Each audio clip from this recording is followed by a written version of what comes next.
Bacon and egg natin. So we're gonna try it. Of course, I have my coffee on the side.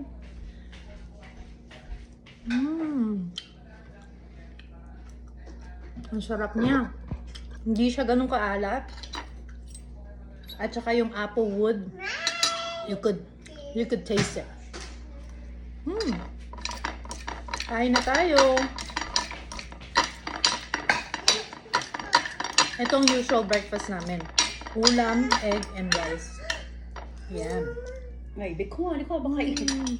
Nanonood yung anak ko. Nakikichismis siya sa akin. Ayan mga mamshi, salamat sa panonood. Don't forget to like, share, and subscribe my videos for more videos to come. Mami Cristo ang pangalan ng YouTube ko.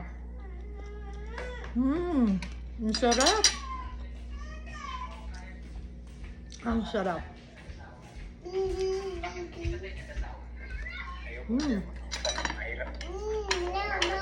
Yummy. Sabi niya yummy. Kumain na siya eh. Nauna siya. Kain tayo mga mamshis. Pwede.